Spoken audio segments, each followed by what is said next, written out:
94% of employees say that they would stay at a company if they put money and taught them learning and development. Where do you sit on this fence?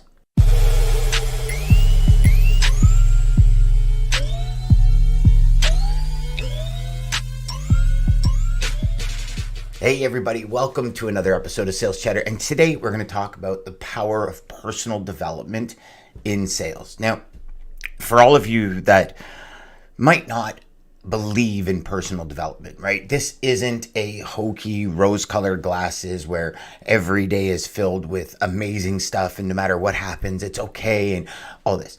What I'm talking about personal development is your personal and individual growth inside sales. And I've got a bunch of notes here because I'm going to be referencing some studies that have happened, some university studies, some LinkedIn studies, to give you some background and stats on personal development in sales. So let's get to it. Number one, we're going to go through 4 different parts here. So number one, we're going to talk about the psychology of sales success. Number 2, we're going to talk about continuous learning and adaptability. Number 3, we're going to talk about goal setting and achievement. And we're going to finish it off with resilience and stickability. Okay. And we're going to reference all of this back to personal development, reading books, all that kind of stuff. Now, first of all, the psychology of selling. So I'm going to cite something here. A Harvard Study Business Review found that salespeople possess qualities like empathy, problem-solving skills, and optimism. This is cool to see because the top salespeople employ these strengths. Now, I'll be honest with you, empathy is one of probably my least best strengths. I don't have the empathy that I have other people. Like my wife has amazing empathy. I don't. It goes on to say that this study that mindset isn't just a part of the game, it's the game. And I'm sure you can all agree that mindset is the game in sales, right? I mean, what other career do you get told no a million times a day and still pick up the phone and keep going, right? So this psychology that we have inside of us, the psychology of success in our head for sales is a lot different than most other industries or even careers, right? You look at say firefighting, for example, there's huge risks in this, but you're not being told no every day by somebody who you want to be a customer, right? It's and I hate to put it like this, but it's like an inbound call, right? Where you're going out to help somebody. So there's differences between whether you're inbound or outbound for your career based on what you're doing, right? So, I mean, for me, the psychology of sales really comes down to point number 4. And I think this is where a lot of people get it wrong, is sales is about having goals, having strategy, having a desire, having that drive to get going. Now, the psychology part of it is obviously you got to have that drive up here. You got to understand, you got to kind of put on this sheet of armor that says when somebody says no, they're not saying no to you. They're saying no to your product or service that you're delivering, right? But that psychology part of us tells us, and you've probably been through this if you've been in sales for a couple of years, you get to a point where you hear no so many times that it impacts you, the individual, right? So how do we fix that? How do we fix that psychology part that affects us? Well, I believe it's continuous learning and adaptivity. When I started educating myself and really learning about different strategies, psychology, that's when the no's started to brush off me like it was nothing. That's when my ability to separate my personal from business started to happen. That's when I really started to see that, hey, I can actually sell, have a good time, and not get torn down. And that's when I developed my ideal client profile. That's when I developed things like my ICP. That's when I developed things like my QC ESP. That's when I started looking at and I started qualifying customers to work with me as much as they're qualifying me to work with them.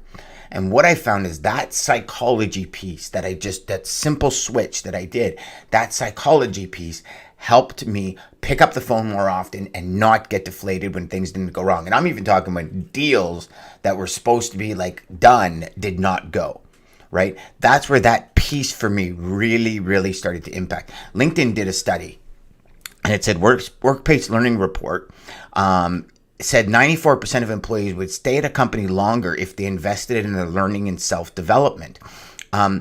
See, in sales, I guess the best way to put it is in sales, I believe the day you stop learning is the day you stop earning.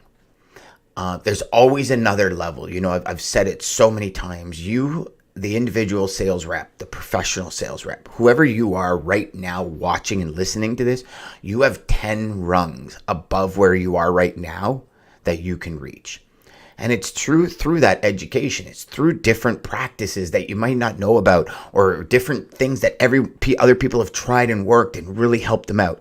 You know, I remember when I first learned about Hal Elrod's Morning Miracle and read his book, brought him on the show, had a conversation with him, and it was amazing how much morning routines changed my life. See, that's education. That's learning. That's the continuous learning and adaptability I want to talk about in phase 2. So, segment 3 or part 3, which really I probably should have put this in as part 1. It's just I wanted the psychology piece to be there to kind of lead up to this, is goal setting and attainment, right? So a study by Dominion University found that people who wrote down their goals are 42% more likely to achieve them. And that's just by writing them down. Okay. So the question is, are you writing your goals down every morning? You know, when I was going through major mental health issues during my cancer treatment, one thing the doctor said, right? I'm going to the doctor and I'm like, I can't get these nasty ideas out of my head that I'm going to die and I'm going to, you know, and then the cancer is going to come back. And he said, Dan, gratitude journal.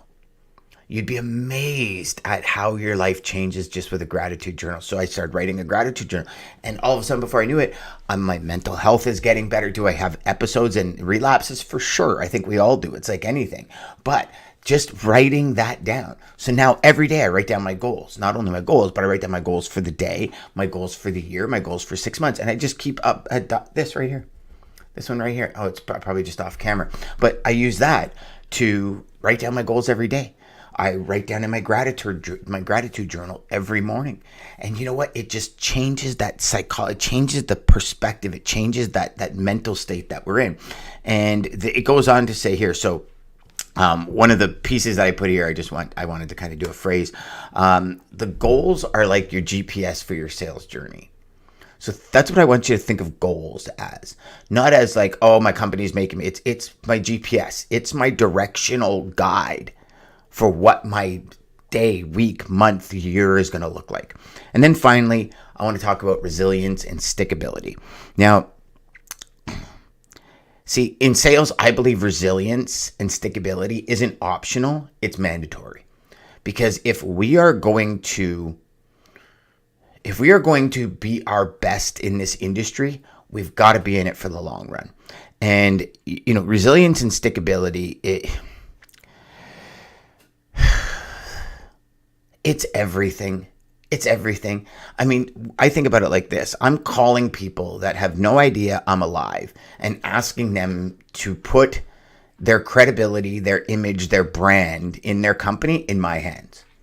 Now, if I didn't have resilience and stickability and follow up when I said I was going to follow up, and make the calls when I said I was going to make the calls, and show up for the meetings when I said I was going to show up for the meetings, and do the little things that other people forget to do because they get tired of the rat race or they move on to other things, then that's going to give me the stickability to have that prospect know I'm responsible, I'm dedicated, I can help them, right?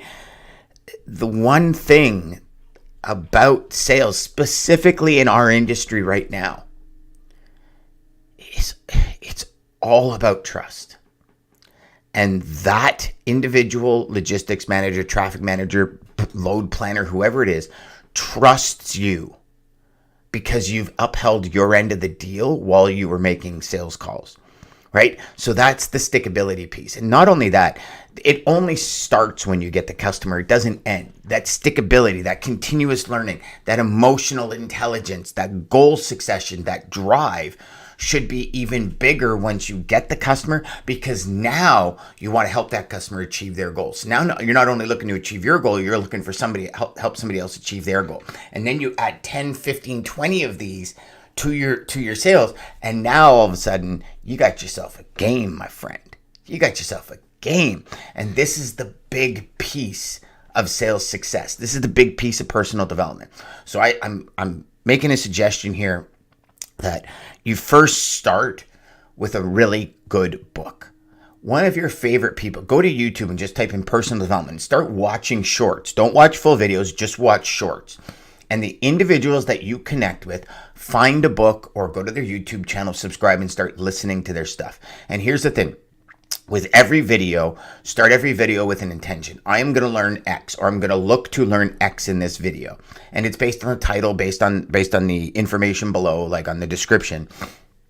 Is what am I going to learn this? Okay, I want to learn this one piece and learn it. And even if you have to watch a video 3 times, if you got to break it down, hell, even if you got to email the creator of the video and say, what did you mean by this? This is what I mean by that true stickability and really diving into personal development. I can't tell you how many times I've emailed authors, found them through LinkedIn, DM them, personal message, whatever. I've sent books to them with like stick-it notes in it saying, hey, listen, I don't understand these parts. Can you please give me a quick summary? I mean, all of it. I've interviewed hundreds, probably thousands of authors at this point. And I interview them because I love their book, but I don't really get all of it. And I want to learn more about it. And if I want to learn more about it, I know there's other people out there that want to learn more about it, right? So start with that. Don't dive in, don't start with a million different things that you can never fully complete in a day, or that will not be integrated into your daily routine. See, this is one thing, and we'll probably do a whole show on this, is how do we integrate new skills, new desires, new opportunities into our day? We have to integrate them slowly, and we have to integrate them where they're going to allow us the greatest way of success. For example, if you're jammed solid, don't think you can start an hour podcast every day, right? You just can't. So, one of my mentors, Russell Brunson, he says, I wanted to start a podcast, but I couldn't figure out how to fit in my day where I would be consistent. He says, you know what? I started doing it. I had a 20-minute drive on the way to work. Every morning I would turn on my iPhone, I'd put the audio thing on, and I'd talk for 20 minutes on my way to work. And he did that every day, and it became the marketing podcast. And all he was doing was sharing information about how he's building his company, right? That's all he did. And every day he was able to put out content. Every day he was able to do something. So something like that, if you drive to work and your idea is, I want to read this book, but you know what, Dan, I just don't have time. Get the audiobook and make a commitment to yourself that every day for the next month, to and from work, you're going to listen to this one book. And you're going to be driving, you're going to glean certain ideas and strategies from it. Like every day I have 2 hours of education. And a podcast from a couple of days ago, I talked about big 5 moves and how that's important in our lives and in our business and success. Well, every day, part of my big 5 moves is education. So I do 2 hours worth of education. Now, if I don't get it done during the day, I stay up till 11, 12 at night and do it then. But no matter what, I'm educating myself on new strategies, new ideas, evolution of AI, evolution of tech and logistics and all this.